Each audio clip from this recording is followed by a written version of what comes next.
Actually எங்களோட marriage வந்து DD events management கலையர் கோயில் அவங்க தான் பண்ணியிருந்தாங்க. அவங்களோட ஃபோட்டோகிராஃபி ஸ்கில்ஸ் எல்லாமே ரொம்ப நல்லா இருந்துச்சு. ஏன்னா அவங்க எடுத்த கேண்டிட் பிக் எல்லாமே ரொம்ப சூப்பராக இருந்துச்சு.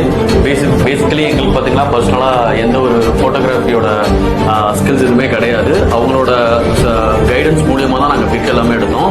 அதோட ரிவ்யூ நாங்கள் பார்த்தோம், ரொம்ப நல்லாவே வந்துருந்துச்சு. வெட்டிங்க்கும் அவங்க தான் பண்ணிட்டாங்க. அதில் வந்து ரொம்ப பிடிச்சது பார்த்தீங்கன்னா ஃபோட்டோகிராஃப், டிஜே, அப்புறம் வந்து டெக்கரேஷன் எல்லாமே வந்து ரொம்ப பர்ஃபெக்டாக இருந்த மாதிரி இருந்துச்சு. எப்படி கேட்டோமோ அதே மாதிரியே பண்ணியிருந்தாங்க. ஃபோட்டோகிராஃப் பொறுத்தளவு வந்துட்டு புதுசாக நம்ம வந்து ஒரு இது பண்ணுறோம் அப்படின்ற மாதிரிலாம் இல்லாமல் அங்கே வந்த எல்லாருமே ரொம்ப கம்ஃபர்டபுளாகவும் ஒரு புதுசாக எடுக்கிறோன்ற மாதிரியே தெரியல. ரொம்ப ஃப்ரெண்ட்லியாக போச்சு, ரொம்ப நல்லா இருந்தது. மேபி நாங்கள் தனியாக பார்த்துருந்தோம்னா கொஞ்சம் டிஃபிகல்ட்டாக ஃபீல் பண்ணியிருப்போம்னு நினைக்கிறேன். டெக்கரேஷன், டிஜே, ஃபோட்டோகிராஃபி, பீடா, ஐஸ்கிரீம் எல்லாமே நல்லா இருந்துச்சு. சீரியல் செட்டிங்ஸ்லேருந்து மேக்கப்லேருந்து மேக்கப் கால் அனுப்பியிருந்தீங்க, அது எல்லாமே நல்லா இருந்துச்சு. எல்லாமே சிறப்பாகவே செஞ்சிருந்தேன்.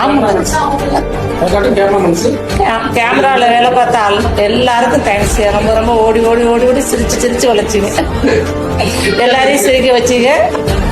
ஸோ நாங்கள் வந்துட்டு டிடி ஈவெண்ட்ஸ் மேனேஜ்மெண்ட்டை வந்து ஸ்ட்ராங்லி ரெக்கமெண்ட் பண்ணுறோம் எல்லா மேரேஜ் ஃபங்க்ஷன்ஸ்